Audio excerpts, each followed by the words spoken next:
It's finally that time. These are my top 20 favorite metal albums of 2024, starting with Blood Incantation with Absolute Elsewhere.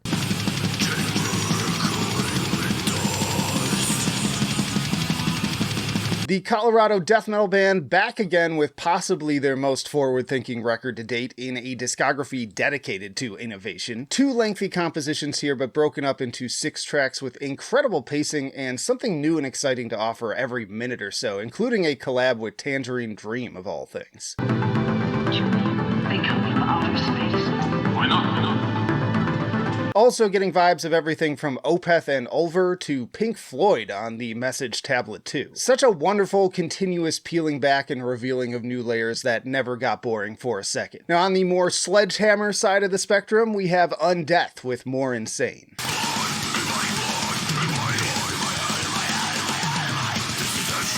Look, y'all know I think a lot of these new OSDM bands are incredibly overrated, and I must have been the only one on the planet that didn't care much for their previous album, It's Time to Rise from the Grave. And I will never forgive you for that. But the new follow-up from this New York band just plain slaps. Tight songwriting, perfect execution, and the riffs are a great combination of Cannibal Corpse intensity with the melodic hooks of At the Gates and Dismember.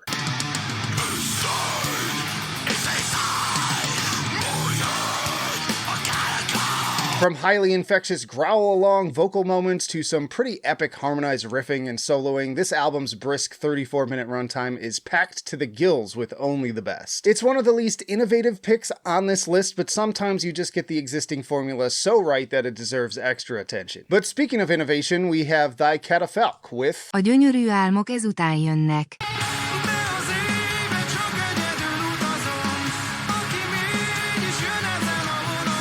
Album 12 from this Hungarian black metal band, and just like the previous record, Alfold, it's an explosion of varied ideas. I was completely engrossed from the first clean vocals and folky atmosphere of the opener, which is really only the beginning of this ever-shifting stylistic odyssey.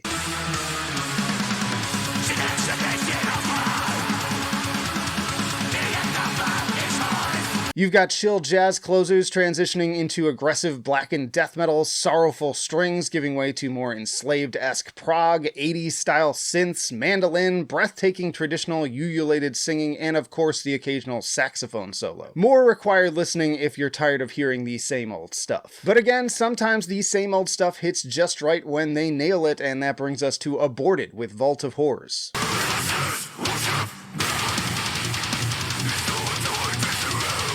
The Belgian kings of modern death metal still killing it, also 12 albums in, and in this case since 1999, and with their biggest list of guest spots yet, with someone on every track from Shadow of Intent, Flesh God Apocalypse, Angelmaker, Cryptopsy, Ingested, Engulf, Archspire, Signs of the Swarm, Of Sulfur, and Despised Icon. My personal favorite is probably Ollie from Archspire on The Shape of Hate, since his machine gun vocals meld perfectly with the lightning fast music.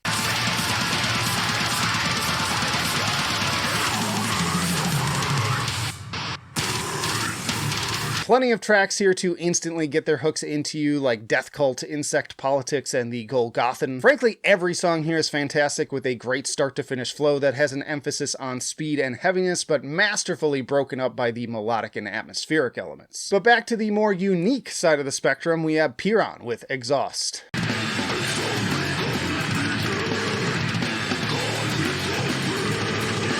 Getting strange with this demented experimental extreme metal crew delivering another highly technical bad trip that I did not even know was coming. Defining their sound has always been a difficult task, but in this case I would put it as a violent collision of Swans with Gorguts and the Dillinger Escape Plan. And in spite of how impenetrable it can be at times, they always manage to deliver on some truly memorable moments, as with Strange Pains.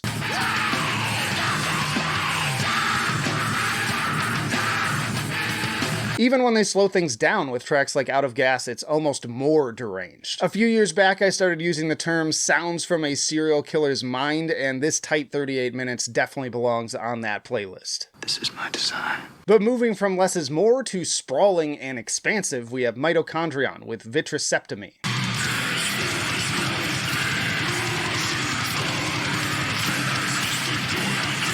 Another band I was not expecting a new album from, and this Canadian atmospheric black and death metal band has just been many years away since a new release, but that time has definitely paid off with perhaps their most impressive statement yet. This is over an hour and a half of spiraling, tunneling darkness and somehow manages to utilize nearly every second to perfection.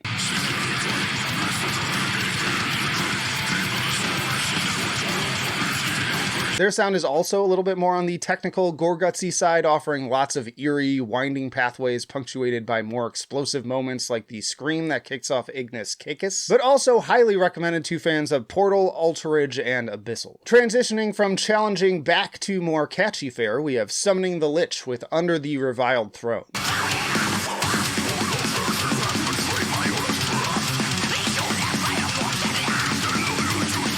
Now, while I did enjoy the Black Dahlia Murder comeback album, this St. Louis band managed to beat them at the very game that they started. With a very similar approach to melodic death metal from riffs to vocals, this honestly feels like more of a follow-up to Verminous with an energy that calls back to their early albums that made me fall in love with them to begin with.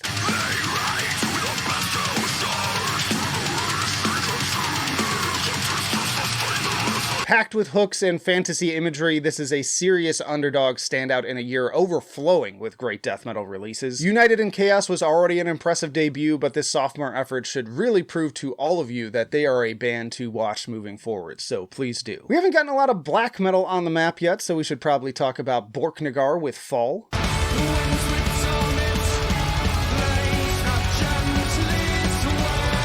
This Norwegian progressive black metal band back for their 12th album since forming during the second wave all the way back in the 90s. Some truly incredible singles here in the likes of Summits, with the perfect contrast of harsh, ominous, classic black metal verses with Vortex's soaring, clean choruses. And speaking of which, this may have some of Vortex's best performances of all time in an already impressive career on tracks like Moon.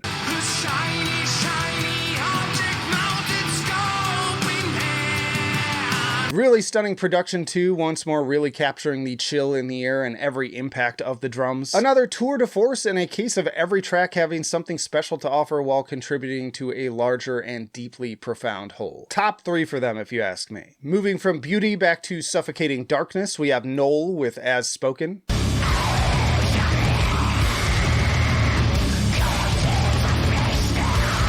One of the first albums to really turn my head early this year, and it has held firm to the very end. This Tennessee crew brings all of the violent chaos I've been waiting to see matched since Full of Hell's trumpeting ecstasy, and in a year where they managed to outplay 2 very good albums from that very band. And all the while also channeling sickness from the likes of Lord Mantis, Portal, Alterage, Vermin Womb, and Imperial Triumphant.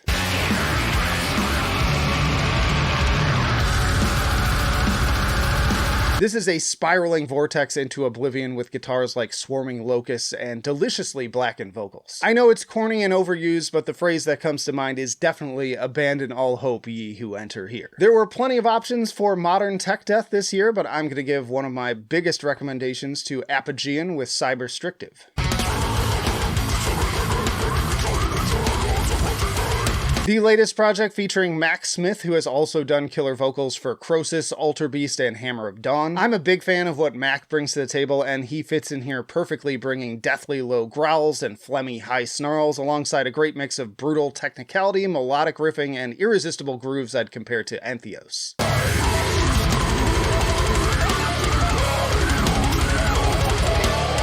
Absolutely dizzying guitar work, but once more expertly woven into progressive songwriting that I find highly engaging and rarely predictable. On my first listen, I kept waiting to land on a filler track, but instead it just gets better and better. Y'all, before we move into the next 10, just a reminder to hit the like button if you're enjoying the video. Also subscribe if you're enjoying the content and you're new here. You can become a channel member if you've been around for a while, or support us on Patreon. But more importantly, just comment below what are your favorite metal albums of 2024. But going to another returning favorite from the more avant-garde side of things, we have Veilburner with the duality of decapitation and wisdom.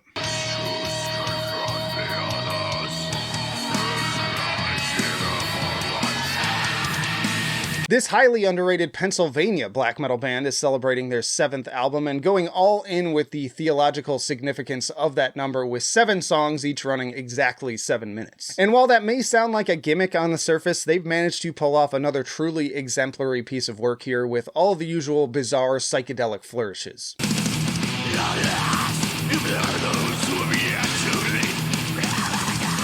Pretty demented sounding stuff, and yet it has a way of burrowing under the skin to tickle the brain in just the right way. This band deserves so much more respect. They should be included in the same level of discussion as Deathspell Omega, Bluthaus Nord, and Imperial Triumphant, if you ask me. Speaking of underrated, we also have Within the Ruins with Phenomena 2.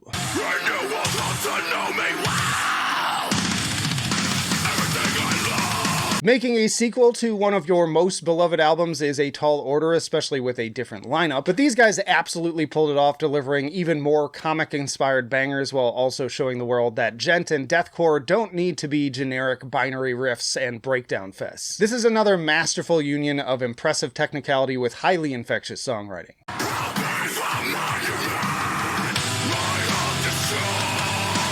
With riffs like these, I do not understand why these guys aren't as big as the likes of Periphery. Even the instrumentals are playlist worthy. 7 albums in and not a dud among them, this potentially being among their best, but you should really just listen to them all. Alright, time to really break the mold here with Candy, with It's Inside You.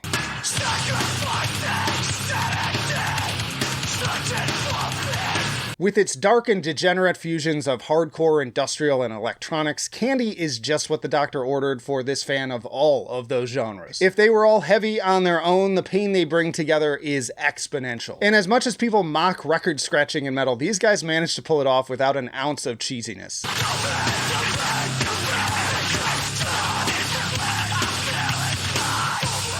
Even a more melodic track like Love Like Snow delivers plenty of attitude, and then there's the very Crystal Castle sounding Dancing to the Infinite Beat and breakbeats of hypercore. If it leaves you wanting more, they also dropped an EP just a few months later. Alright, let's get another black metal legend on the list here in Ishan with Ishan. Now, in case you've been living under a rock, Ishan is an incredibly multi-talented Norwegian musician who initially made a name for himself as the frontman of the mighty symphonic black metal progenitors Emperor. For most, that would be more than enough to secure a legacy, but his solo work is arguably even more impressive in some ways, and it comes full circle here with this being the most symphonically focused album he has probably ever done.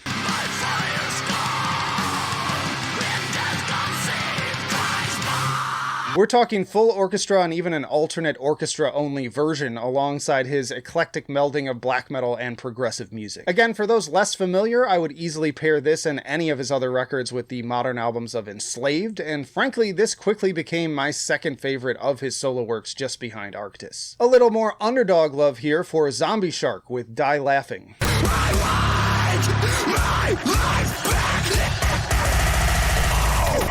Longtime viewers should be familiar with Corey's work as he has been on the podcast. His poster from the previous album is on the back wall, and also the talented artist he designed the neon Skeletor artwork for our Metal Trenches merch line. Buy now. That aside, you MySpace era cybergrinders out there are going to love this violent fusion of industrial, breakbeat, mathcore, hyperpop, Nintendo core, and grind.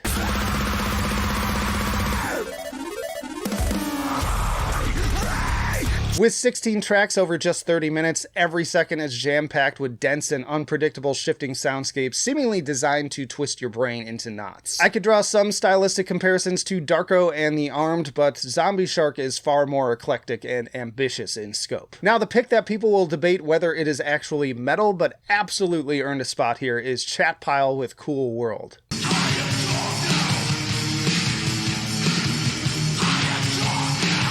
This Oklahoma City noise rock and metal band has been picking up steam since their critically lauded album God's Country in 2022, and I think that they have only gotten better with this sophomore follow-up. Many of the same comparison points remain, like Daughters, Ken Mode, and Swans, but I'd also argue that on occasion tracks like Camcorder and Funny Man have guitar and bass work reminiscent of early Korn.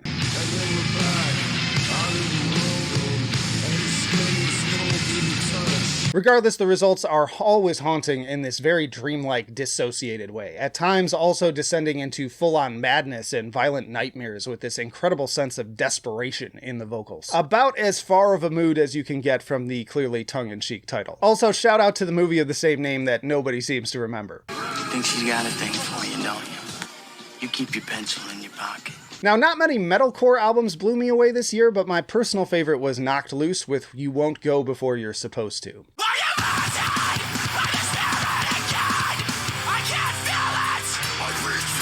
People in my audience seem to either love or hate this metallic hardcore band's vocals, but I'll go on record and say I am down with the arf arf. They give the already pummeling chaos an extra unhinged quality right from the first scream of Thirst. Album 3, and they haven't lost an ounce of the intensity, and more great guest appearances like the unexpected Poppy collab on Suffocate. Have you found your craft?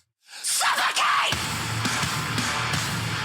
Even the Chris Motionless feature manages to bring the walls down despite bringing back that same corny pre-breakdown lyric. I loved A Different Shade of Blue, and honestly this one may go even harder. Deathcore also had a bit of a slow year, but one of my other favorites on this front was the last 10 seconds of Life with No Name Graves.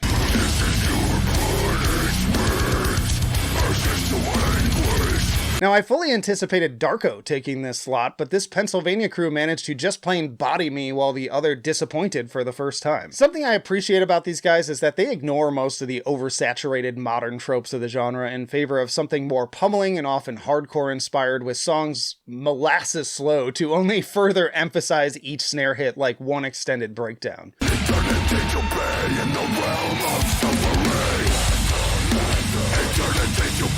Tyler Beam continues to prove an excellent choice since replacing John Robert Centorino in 2022. It's not a complex album by any means, but his deep, deathy growls are seriously imposing and definitely tap into my lizard brain. Every syllable feels like a sledgehammer to the cranium. Another longtime holdout from earlier in the year that held firm is Job for a Cowboy with Moon Healer. I really do think that the decade-long wait was worth it with this one, even months after the fact, having re-listened to it a number of times. This album is like a cross between Rivers of Nile, Inanimate Existence, and the Black Dahlia Murder. Really ripping into that guitar, and those bass sections just straight up turned me into the skull from the cover art.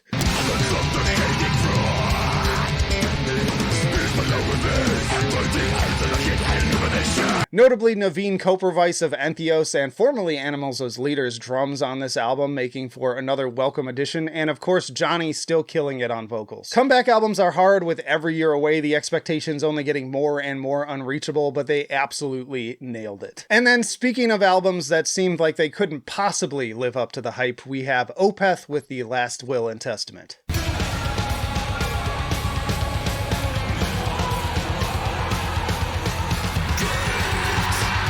The Legends are back with their longest gap between albums and their first to feature death growls since 2008's Watershed. And while I wouldn't call this a full return to Blackwater Park, I think that what we got in many ways is better. This perfectly fuses the more retro prog and classic rock elements of the last few albums with the heavy ones we know and love.